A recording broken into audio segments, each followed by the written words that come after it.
முதலாவதாக அக்செப்டன்ஸ். கீழே விழுவதற்கான வாய்ப்பு நமக்கு அதிகமாக இருக்கு அப்படின்றத நீங்க அக்செப்ட் பண்ணணும்.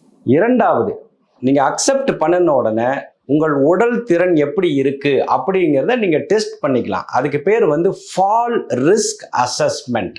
மூன்றாவதாக எக்ஸசைஸ், உடற்பயிற்சிகளை மேற்கொள்ள வேண்டும். நான்காவதாக நீங்க வசிக்கும் இடம், உங்கள் வீடு, நீங்கள் வசிக்கும் அறை, அதுல தாறுமாறாக பொருட்களை நம்ம போட்டு வச்சிருக்க கூடாது. உங்களுக்கு நடக்கிறதுக்கு ஒரு ஈஸியான பாத்வே இருக்கணும், நல்ல லைட்டிங் இருக்கணும். ஐந்தாவது, உங்களுக்கு நல்ல வயசாயிருச்சு, டாக்டர் நீங்க ஒரு கைத்தடியை பயன்படுத்துங்க அப்படின்னு சொல்றாரு, அல்லது உங்களுக்கு காது கேட்கறதுல ஒரு பிரச்சனை இருக்கு, அதனால காது கேட்கும் கருவி ஹியரிங் எய்டை மாட்டிக்கிங்கன்னு சொல்றாங்க. இந்த மாதிரியான உபகரணங்களை பயன்படுத்த வேண்டும் அப்படின்னு மருத்துவர்கள் சொன்னா நீங்கள் தவறாமல் அதை பயன்படுத்த வேண்டும்.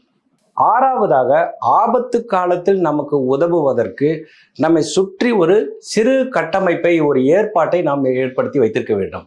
ஐஸ் அப்படின்னு சொல்லுவாங்களா, இன் கேஸ் ஆஃப் எமர்ஜென்சி. ஏழாவதும் இறுதியுமாக மைண்ட் ஃபுல்லாக இருக்கணும், அவேராக இருக்கணும். நமக்கு தெரியும் நம்ம கீழே விழ போகிறோம் அப்படின்னு சொல்லி. ஸோ ஒரு ஜாக்கிரதை உணர்வுடனேயே நாம் இருக்க வேண்டும். ஒவ்வொரு அடியை எடுத்து வைக்கும் போதும் மிகவும் ஜாக்கிரதையாக இருப்பது தான் இறுதியும் முக்கியமுமான 7வது கட்டளை.